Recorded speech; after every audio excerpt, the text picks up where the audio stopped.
Olá, internautas da BR News TV, muito boa tarde, prazer falar com vocês. Aliás, estava com saudade, né? Faz tempo que a gente não fazia um ao vivo e agora a gente vai bater um papo legal hoje com a presença mais do que especial, Adib Moani Júnior, jornalista. Adib, obrigado pela presença, uma satisfação tê-lo aqui pela primeira vez. Obrigado, Fábio, uma saudação aos internautas, o pessoal que acompanha a BR News TV. Obrigado, Fábio, pelo convite. Estou muito feliz de estar aqui com você e estou à sua disposição. Bacana. Olha, eu convidei o Adib porque a gente passou aí por um momento político complicado, talvez, Adib, uma das eleições mais polarizadas da história. Você, com a tua experiência de jornalista que você tem, você pode até falar melhor sobre isso. Uma eleição extremamente polarizada, disputada, violenta, né, de extremos, tanto de um lado quanto de outro. E por isso a gente vai bater um papo sobre isso. Você já pode também mandar sua pergunta se você quiser, você de Rio Preto, de São Paulo, do Brasil, de outros países que acompanham a BR News TV, pode enviar sua pergunta, a gente vai conversando, batendo papo aqui. Você que participou, vai falando aí a tua opinião, vai dando, vai fazendo perguntas, enfim, aqui a casa é nossa. Tenho o prazer em receber você, Adib. O Adib foi meu editor-chefe na Record, né, um período muito bacana, fizemos coisas muito legais lá. E pela tua experiência, Adib, queria que você falasse um pouquinho da tua visão desse processo político, desse momento político que a gente passou. Como é que você viu tudo isso? Fábio, assim, eu acho que depois que a poeira baixar, né, com o tempo, as eleições de 2018, especificamente as eleições para presidente, elas vão merecer uns estudos bem aprofundados sobre tudo o que aconteceu nessa eleição. Eu não vi uma eleição, assim tão agressiva desde 1982, quando houve as primeiras eleições diretas para governador, ainda no regime militar, mas já no fim, né? Essa campanha especificamente, por conta também do uso maciço das redes sociais, especialmente dos aplicativos de conversa instantânea, especialmente o WhatsApp. Você acha que, por exemplo, vou até pegar uma carona aí, Sim. Você acha que as redes sociais definiram essa eleição? Não sei se definiram, mas tiveram uma participação, tiveram uma influência muito forte. Muito forte, porque principalmente pelo WhatsApp, e a Justiça Eleitoral está investigando Sim. o uso das fake news, das notícias inventadas, né, falsas. Você pegava grupos no WhatsApp que havia uma mistura de notícias verdadeiras com notícias falsas, enfim. Houve uma confusão muito grande e muita gente se informou apenas, formou WhatsApp, a opinião, né, ou confirmou a predisposição em votar em determinado candidato apenas pelo WhatsApp, sem muita preocupação em checar aquilo que era veiculado, né? Então eu acho que a influência das mídias sociais, especificamente o Facebook, o WhatsApp principalmente, foi um campo de batalha, né? Essas mídias, elas se transformaram num campo de guerra, né? Você vê a animosidade com que se discutia, ou que se discute ainda hoje, passada a eleição, os ânimos ainda estão muito exaltados, né? Você dá uma opinião, imediatamente você é taxado de uma coisa ou de outra, não é? Então, perdeu-se muito o foco principal do debate em troca de ofensas pessoais, né? De brigas entre amigos, entre familiares, enfim. Pô, a gente perdeu a amizade, né? Exatamente, uma né? confusão, né? Exatamente, né? Tem até agora as brincadeiras são de como é que vai fazer para passar o Natal junto, né? Mas eu acho que extrapolou um pouco essa... Desculpe, não é que extrapolou, eu acho que faltou debate. Faltou debate, exato. E sobrou agressão. Exatamente, eu acho, né, que faltou o eleitor ser mais bem informado. Né? Se informar melhor, discutir melhor, né? Ideias. Ter mais debate mesmo sobre propostas, Porque o que se via era, se você não tinha a mesma opinião que a pessoa, você já era um inimigo. É um inimigo, você né? era meio... Isso não é bom para a democracia. Exatamente. Né? Então exatamente. a gente tem que ficar atento para esse tipo de comportamento. Né? A democracia exige o debate e principalmente oposição. A democracia não sobrevive sem oposição. Exatamente. Esse é um princípio basilar. Né? E eu acho que agora, você tocou no ponto, PT, oposição, né? Não tem oposição igual, né? Porque faz uma oposição dura, acirrada, né? Uma oposição, a gente lembra antes do PT chegar ao poder como é que era, né? Era pesado. Mas aí ele já teve a experiência do poder, né? Poder. Pra ver se ele não desaprendeu a fazer oposição. Acredito que não. Mas não é só o PT, né? Tem aí outras forças também. O próprio Ciro Gomes já está se colocando como uma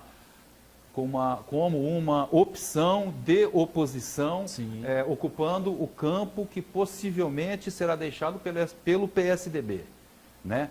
Então, você vai ter o PT como oposição, né, no natural, e o Ciro Gomes também se apresentando como uma alternativa. Né? Então, é assim que vai ser jogado o jogo. A gente tem que esperar a posse, né, inclusive do Congresso, né, para ver como é que se vai dar toda essa composição, enfim, porque o próximo presidente vai ter temas realmente urgentes para resolver. Né? Sim. Primeiro, urgentes. Você acha que, por exemplo, antes da reforma política é a previdenciária? Eu acho que o Brasil não pode ficar sem reformas.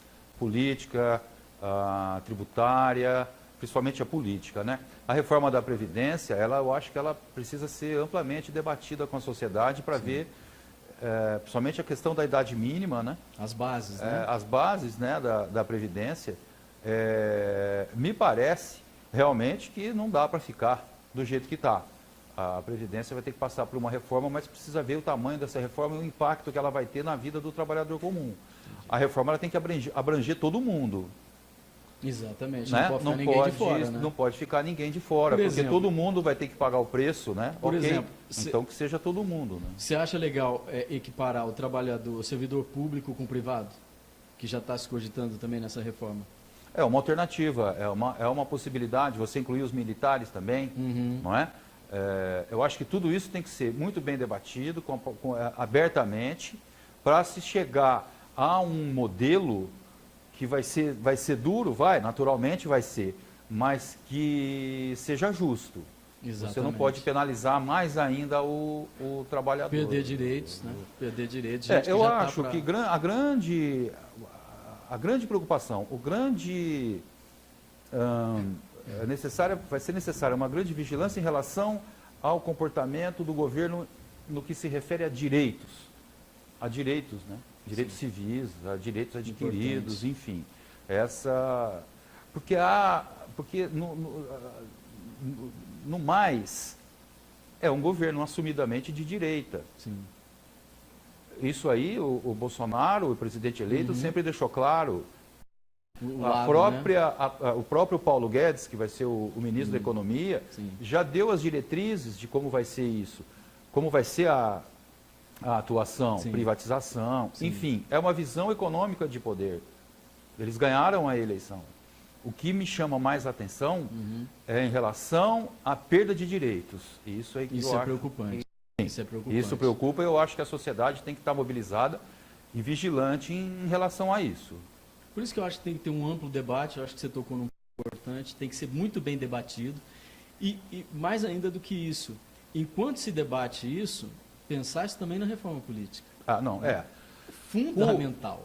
A questão da reforma da Previdência, por exemplo, o governo Temer apresentou uma proposta, mas ela não vingou, porque, na minha opinião, carecia ao governo Temer legitimidade política para tocar adiante um projeto dessa magnitude. Sim. Não teve apoio necessário. Não teve apoio necessário exatamente porque foi um ano eleitoral também. Não é? Mas eu acho, na minha visão, o Temer não tinha essa estrutura, esse respaldo, essa legitimidade política, repito, política, não é? Não legal, política, para tocar adiante a reforma. Entendi. Agora, por exemplo, nós temos aí já a escolha de ministros, né? Gente conversando. Hoje, hoje pela manhã, teve uma conversa entre o Jair Bolsonaro e o Sérgio Moro. Está sendo divulgado aí já que aceitou o convite para o Ministério da Justiça. É o ministro da Justiça e da Segurança Pública. Né? Outra coisa, segunda, unir Ministério da Agricultura com o Ministério do Meio Ambiente... Eu acho um erro. Eu acho um erro também, eu queria a tua opinião sobre isso, nesses dois pontos. Em relação ao juiz Moro, eu acho que o presidente Bolsonaro ele fez uma bela jogada, não é? Consegue apoio, né? Consegue apoio, enfim. Mas eu acho que o juiz Sérgio Moro não deveria aceitar. É apenas a minha opinião. Entendi. Eu acho que ele não deveria aceitar, porque joga, queira ou não, joga uma suspeição em relação ao trabalho dele nesse tempo todo da Lava Jato. E processos para ter sentença, né? Exato. Embora ele já tenha anunciado que vai se afastar das audiências, etc. Mas, enfim, o próprio Bolsonaro já havia dito na campanha que o nome do Sérgio Moro seria um nome, eu acho que foi natural, chamá-lo para a Justiça. É um nome que agrada a uma parcela imensa da sociedade, mas eu acho que fica um pouco estranho. Depois de toda essa, né? De toda essa. E outra, uma operação que ainda está em curso, que é uma operação que é comandada por ele, né? Exato.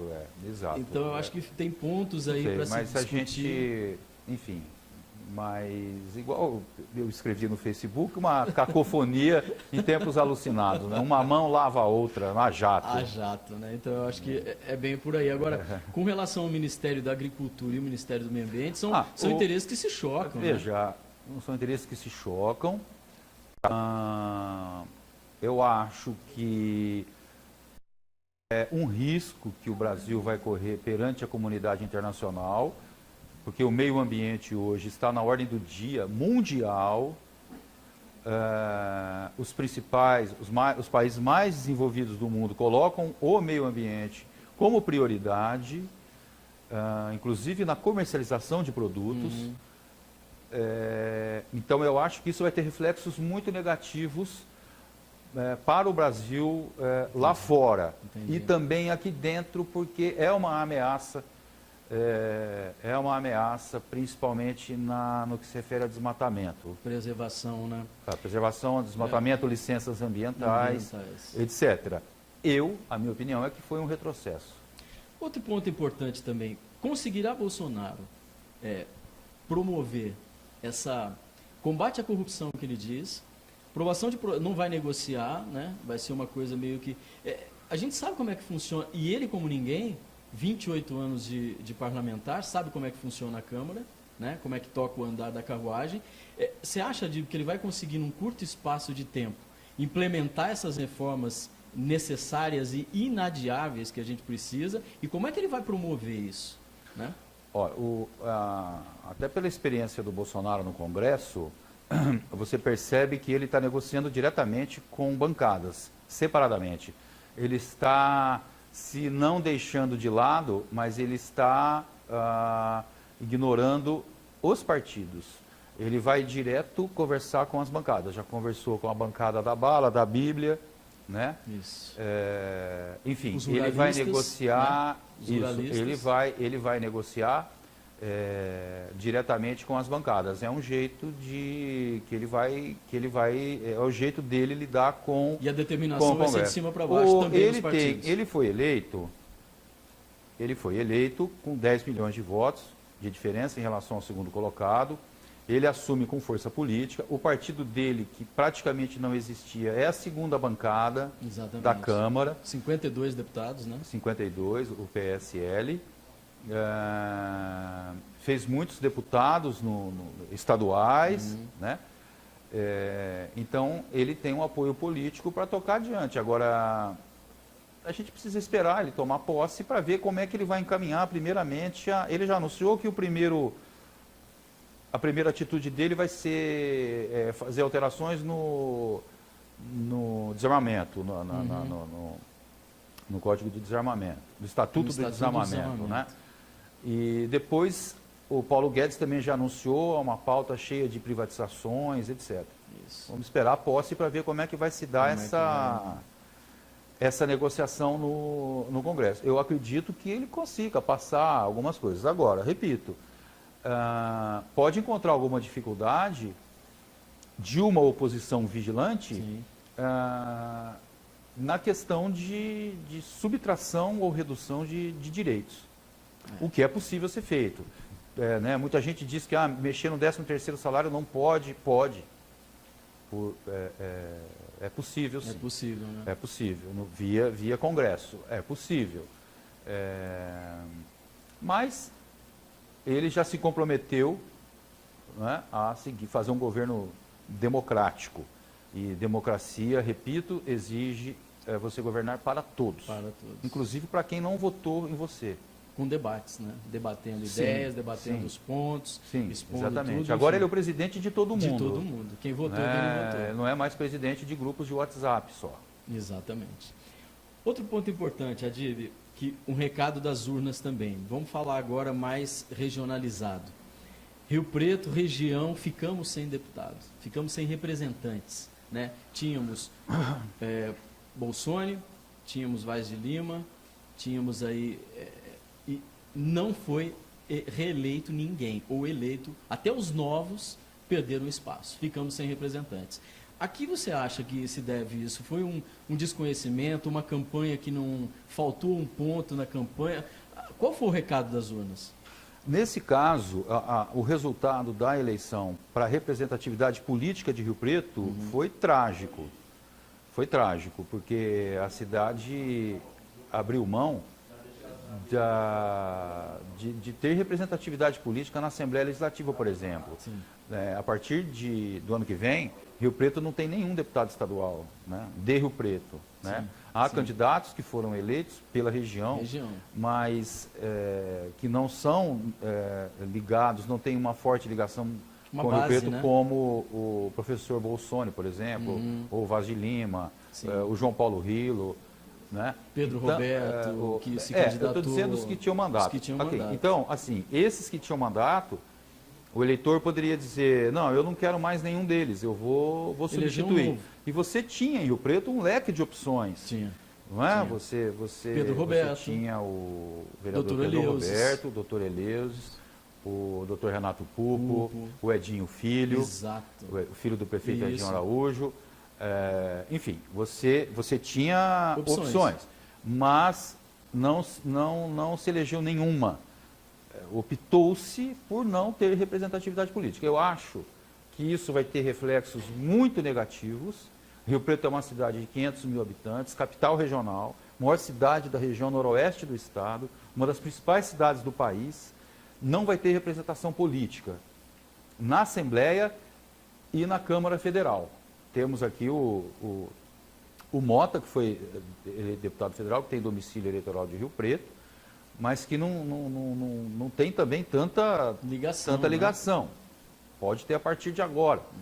Ele se apresentou, porque agora eles vão ter que se apresentar para ajudar a cidade. Sim, com certeza. Veja bem, os deputados estaduais, eles têm um papel fundamental na vida não só da cidade, mas principalmente das instituições que trabalham na área social. Exatamente. As emendas que os deputados conseguem de 30 mil, 40 mil, 50 mil, 100 mil reais, elas são absolutamente necessárias para o custeio dessas instituições sociais, como a APAE, por exemplo, como a ACD, por exemplo, como o Instituto Rio Pretense dos Cegos Trabalhadores, outro exemplo, com tantas outras entidades que atuam na área social, na área da assistencial e que precisam da ajuda do poder público. A prefeitura sozinha não dá conta. Não consegue, a MIC, né? Os próprios deputados estaduais sozinhos não resolvem o problema, nem a União sozinha resolve o problema. Então, essas entidades, essas instituições que merecem muito respeito pelo trabalho que fazem com as pessoas que precisam, essas instituições precisam da ajuda do município, do governo do estado e do governo federal. Ficaram sem a ajuda possivelmente ficarão sem a ajuda do governo estadual. Temos o vice-governador, Rodrigo Garcia, não é? Que tem a sua base aqui, Isso. enfim, que tem uma longa carreira política aqui em Rio Preto, né? Secretário, enfim, que agora é eleito vice-governador e que poderá, sim, fazer esse papel também. Mas a atuação dele também vai ser voltada para a máquina, para tocar o macro, né? o macro, né? Para tocar o governo, Exatamente. né? Enfim, eu acho que o resultado foi ruim para a cidade, principalmente no que se refere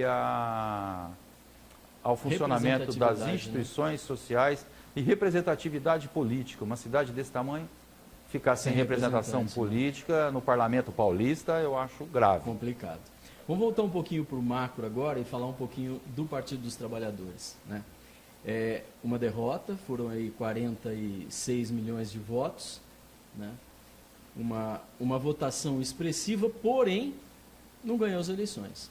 Qual é o novo recado das urnas também para o Partido dos Trabalhadores e o que faltou? Muitos recados, né? Muitos recados para o PT, né?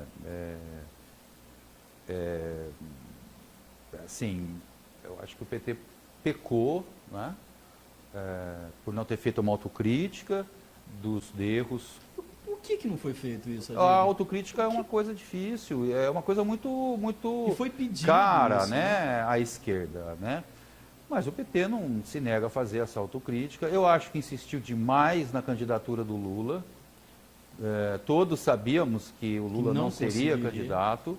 Isso atrasou a campanha do Fernando Haddad, que é um bom nome, é um bom quadro. Acho até, eu não sou petista, acho até melhor que o PT. Sim, o Haddad é um quadro muito bom. Concordo. Eu reconheço os avanços sociais do PT, é importante reconhecer isso. Muito. Mas os erros foram muito graves, a população não aceitou, houve... porque muita gente votou contra, né? Não muita gente falou assim, eu não gosto do Bolsonaro, mas eu vou votar no Bolsonaro porque eu não voto no PT. Exato. A rejeição ao PT foi um dos motivos também. Eu dizia já no primeiro turno da derrota, não é? Sim. É importante avaliar isso. Sim. Eu até escrevi isso no Diário da Região. É preciso ouvir o Mano Brown. Não é? Volta é preciso ouvir o Mano Brown. Ele deu o recado lá naquele comício. Sim. Você não pode abandonar as bases. O PT abandonou, deu as costas para os movimentos sociais, para a base. E faz tempo. Lá no poder. Isso tem reflexo. Tem. A política tem consequências. Tem. Não é? Os dados políticos têm consequência. Numa entrevista com o Marco Rilo, eu disse, Marco, por que você não abandona? Por que você continua ainda no Partido dos Trabalhadores? Ele disse assim, Fábio, eu continuo no Partido dos Trabalhadores pela militância, pela ideologia de 1986 sim. E por isso eu não vou abandonar. Eu sigo por eles. Agora, respeitável a posição do vereador, do Marco. Não concordo com o que está sendo feito lá em cima, com o rumo que está sendo tomado e vou seguir o meu caminho aqui. Eu acho muito lúcido a posição. Ele continua dentro, mas com a postura dele, enfim. Exato. Então, eu acho que esse foi um erro grave, conjunto de erros, né? Esse conjunto que levou o PT à derrota, né? A própria falta de conversa com o Ciro, que aparecia em todas as pesquisas como um candidato que poderia vencer o Bolsonaro no segundo turno. Tratou o Ciro como adversário, né? Exato. E não como um aliado. Exato, né? Então, o PT é um partido hegemônico, não é? Quis manter essa posição e pagou o preço, né? Eu acho que houve muitos erros de avaliação, né? Erros da conjuntura, né? Uma coisa que me chamou a atenção é que o PT sempre foi muito ativo nas redes sociais. E o PT não percebeu o movimento que o Bolsonaro estava fazendo exatamente nas redes sociais. O próprio Bolsonaro disse que ganhou a eleição, muito se deve à vitória dele via rede social, que o filho dele que entende mais disso e que começou a fazer esse trabalho 4 anos atrás.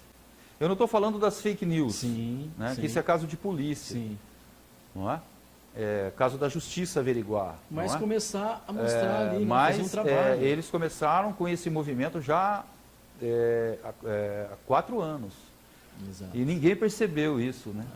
E não se te... eu acho que nessa... Ou se percebeu, não teve muita capacidade de reação. Eu acho que nessa eleição muita gente não se atentou para isso, Adib. Não deu o devido valor para as redes sociais, ou não, isso aí ainda fez a campanha com a cabeça ainda, né? Muito ainda não ligado nesse ponto. O Lula, na minha opinião, o Lula não quis abrir espaço para o crescimento de outra liderança de esquerda na ausência dele, né? Ele preso, Faltou isso. vai deixar o Ciro crescer demais, eu não sei. É uma opinião, é uma avaliação. Acho que o PT deveria passar por um processo de fazer essa reavaliação, fazer essa autocrítica. Nunca é tarde demais. Assumir o seu papel de oposição, um vigilante, né?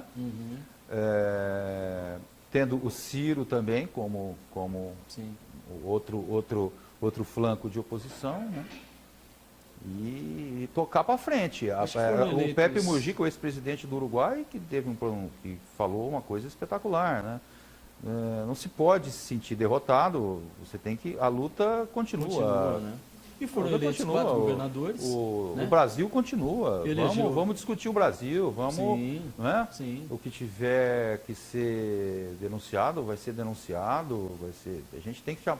Agora é atenção redobrada, né? Para ver o que... Como é que vai ser o como movimento, é que vai ser o governo. Pela montagem do Ministério, é um pouco... Por exemplo, Alberto Fraga, né? Parece que apresentou o cara já condenado por corrupção, aí voltou atrás na indicação. Não foi confirmado, né? Os nomes confirmados até agora, enfim, são mais ou menos previsíveis, já estavam mais ou menos anunciados, né? Marcos Pontes, eu não sei a que ele veio. Tecnologia, né? Também não sei a que ele veio, sinceramente. Não é? O Paulo Guedes na economia. Sim. Vamos ver como vai se dar essa relação entre o capitão, né, do Exército, general, que tem uma visão nacionalista, com o Paulo Guedes, que é formado em Chicago, tem uma visão muito liberal da economia. Vamos ver como é que vai se dar qual é o norte, né, que vai se dar aí. Exatamente. E olha, você, internauta, vai aí mandando, vai compartilhando esse conteúdo. É importante também você divulgar, dar a sua opinião. Deixa lá na timeline a sua opinião, que é importante também para a gente se baseando também até para próximas pautas aqui. E, Adib, Jair Bolsonaro, ninguém imaginava, né? Eu acho que foi uma surpresa tão grande para todo mundo. Um cara que estava no 7º mandato de deputado, inexpressivo, né? Foi surgindo, ganhando força. Como é que surgiu isso? De onde veio esse volume de... Né? Ele juntou tudo, né? Juntou... Revolta com... Eu acho que o Bolsonaro conseguiu achar uma linguagem que as pessoas estavam querendo ouvir, né? Um discurso que pegou, né? Eu não concordo, né? Não concordo, mas enfim, ele sentiu que precisava, ele capitalizou uma insatisfação muito grande, né? Com tudo que está aí, né? Sim. Ele capitalizou isso, fez um trabalho nas redes sociais. Eu acho que do ponto de vista estratégico, tático, político, o que ele fez? Ele foi para o embate com o PT, ele polarizou com o PT. A começar com a deputada Maria do Rosário. Foi ali que ele conseguiu estrategicamente, ele polarizou. Sim. E já começou a angariar a simpatia dos antipetistas. Não é? Um discurso muito raivoso, que absolutamente não me agrada, principalmente no que se refere às minorias, não é? Que encontrou eco, né? Eco. Numa parcela da sociedade. A esquerda não conseguiu se articular, não é? Como diz o velho ditado, a esquerda no Brasil só se une na cadeia, né? Uma loucura. Não conseguiu se unir para fazer frente a esse crescimento de um candidato que assumiu esse discurso e fez essa polarização política e que usou a linguagem da internet, a linguagem das mídias sociais. Né? Essa foi a grande... Não foi a debate algum, não é? Mesmo que liberado pelos médicos. Sim. Preferiu, tanto que depois de eleito, o primeiro pronunciamento foi uma live, né, nas redes sociais, não é isso? Sim. Ou seja, a moda Trump. Não é? Eu acho que o Bolsonaro vai ter um pouco essa característica de se comunicar muito via redes sociais. Eu acho importante isso também. É importante. Não, claro, né? muito importante. Fundamental. Agora, desculpe interromper. Sim, imagina. Eu gostaria de fazer apenas uma observação em relação ao discurso dele em relação à imprensa, especificamente ao jornal Folha de São Paulo, né? Eu acho isso um risco, um perigo, acho grave, acho que a distribuição da verba publicitária do governo federal tem que seguir o critério da mídia técnica, não é isso? Não o critério, enfim, político. Se você fala bem de mim, eu te dou o dinheiro. Se você é crítico a mim, eu quero que você desapareça. Isso não é bom, né? Isso aí não é legal, não pode evoluir.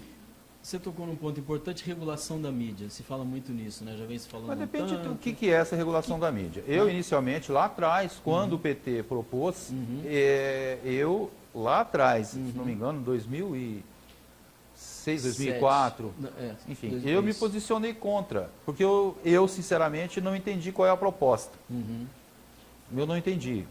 Não sei se o problema foi meu ou se foi o problema de explicar melhor o que é essa regulação da mídia. Né? Como jornalista, eu sou, em princípio, contra qualquer ingerência ao trabalho do jornal, ao trabalho da imprensa. Entendi. Né? Liberdade de imprensa.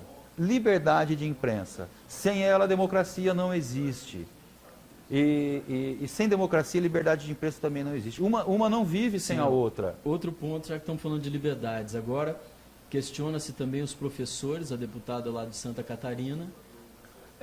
Num tempo normal, digo assim, num ambiente normal, essa moça não deveria ser levada a sério. Tá certo?